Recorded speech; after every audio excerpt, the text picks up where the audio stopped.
Welcome everyone to this amazing encounter that we are going to witness. 17-year-old Vincent Keymer from Germany takes on the World Champion Magnus Carlsen. Vincent takes his chair, adjusts all his pieces. He's going to play with the black pieces. Just to give you an idea of what a super talent this boy is, it is said that maybe he's the biggest ever chess star to have come out of Germany after the great Emanuel Lasker, who was the second world champion. He's so good, and he's going to be tested today against the greatest player on the planet, Magnus Carlsen. Magnus arrives, like always, with a few seconds left for the game to kick off. He adjusts all his pieces. Always look at his knights. They face each other. Magnus adjusts all his pieces. And his routine is generally consists of getting off his suit and then drinking water, but this time he does none of that. The game begins and Carlsen opens with knight f3, d5, b3, bishop g4. So it's the Nimzo Larsen attack with b3, bishop b2. Not very popular at the highest level, but in Blitz you want fresh positions, and that's exactly what Magnus wants to do. Vincent goes knight to d7. He's also choosing a setup which is not very popular, but is very logical. He wants to get his knight out here, put his pawn on e6, get the bishop out and castle it out. Magnus goes for g3 and he offers Vincent, do you want to take on f3 and spoil my structure? I'm ready for it because I would get the bishop pair in return. Vincent says, no thank you. I'm going to play e6, bishop g2 and bring my knight out to f6. So as promised, Black is playing extremely solid chess, and now Magnus would most likely castle, but he goes d3. And you will see that in Blitz tournaments, players like Magnus, who are extremely strong, want to create unconventional positions. So maybe Magnus does not castle at all, keeps his king in the center, bishop d6 and plays knight d2. Now the idea could be to go e4 here, but he first plays h3, okay, asking a question to the bishop. Of course you don't want to take here because that would mean that white gets the bishop pair, but okay, it's not a bad idea to take on f3. You could take and then maybe build a strong center with e5.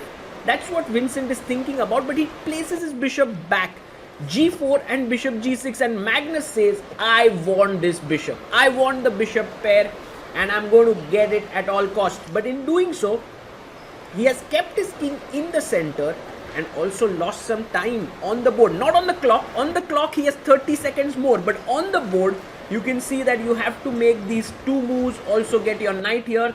Vincent goes bishop e5 and he tells Magnus, look, if you're going to win my bishop, I won't allow you to have the bishop pair. I'm going to exchange one of your bishops. That makes a lot of sense because then Magnus won't be left with the two bishop advantage. But how is Magnus going to react to it? Is he going to take here on e5, or is he going to push his pawn to d4? But in doing so, he would block his bishop on b2. Well, Magnus says, it doesn't matter to me, I want to keep my bishop pair. He takes on g6 now, and Vincent just thinking for a bit. The logical move is always to capture towards the center, but he could also open the f file. He decides against it. He goes h takes g6. Now does Magnus, how does he continue? You can castle, but you have pushed your pawns a little bit, so you are a bit apprehensive there. Magnus goes e3, c5 played, hitting the center.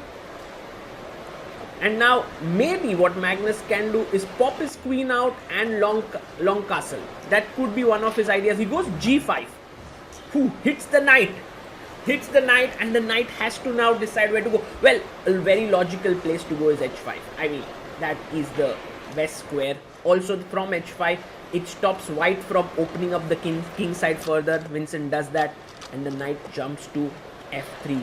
This is perhaps not the best move because now after cd4, Vincent is saying that, look, I have, queen takes. Is there a mate threatened? Not really, because the knight defends it. But now rook c8, excellent move. He's attacking the c2 pawn. What does Magnus do? c3 is just a horrible move because your bishop is blocked. You need to do something more interesting or more active. You can long castle. Rook c1 is again very passive move. You don't want to be playing rook c1. But will Magnus long castle? Because his king does look in some danger, right, when the c file is open. At the same time, on the king side, how does he create play? He can't play h4, h4. Oh, he goes long castle. He is saying to Vincent, I don't believe in your attack. I am ready to castle long. And also he connects his rooks. Well, one of the ideas now is that this knight can jump to c5 to e4. That would be a very good route for the knight. First, queen c7, a very basic threat of a mate in one. Queen takes c2. Magnus wants to bring his queen back. You can see him hovering around the queen, but then plays his rook. He says, okay, rook d2 is fine for me. He plays his rook here. And now what does Vincent do? Knight c5. Excellent move. He wants to go to e4. From e4, he'll hit d2 and f2. Knight jumps back to e1. And it protects the e4 square. Now the bishop controls there. Maybe black can go queen a5 stuff here. Let's say queen a5, king d1 and bishop e5 is a very interesting move because you can't take the bishop, your rook is hanging. So that was a possibility here that Vincent can play. Let's see what he does. He's down to a minute now. Very little time, but he's played so well. He's got such a great position. You can't push the pawn right now to e5 because d5 is hanging. Vincent goes rook d8.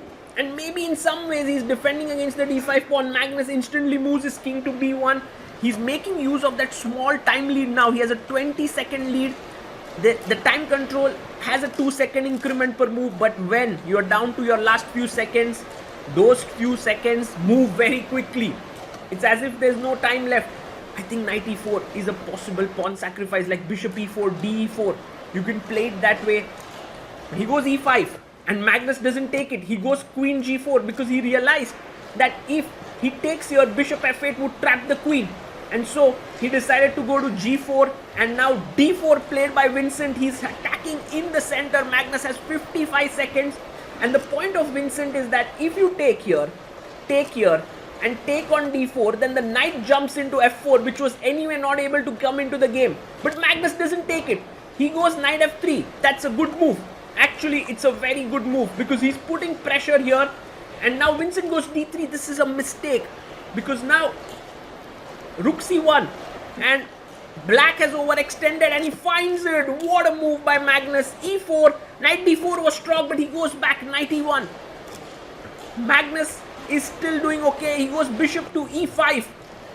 Trades the bishop. Queen takes e5. And now knight takes b3. Is a possibility with queen a1 ideas. No, he takes on d3, blunders a rook. Oh my god, Vincent Keymer can't believe that he blundered a rook. There's the slow motion replay. He takes here, he just forgot about it. And Magnus comes in and chops the rook. And Vincent is surprised. Oof, that was a big blunder. And with that, the world champion beats Vincent. But what a fight by the youngster.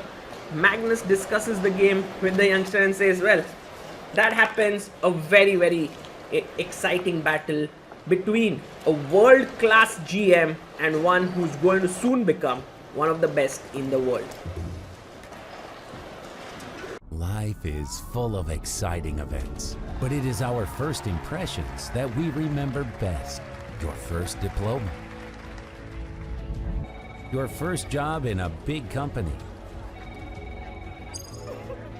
unforgettable emotions from the first date, the first expensive things you bought when you got your first paycheck, and your first investments with Freedom Broker. Freedom Broker. Look at your favorite brands from a new perspective.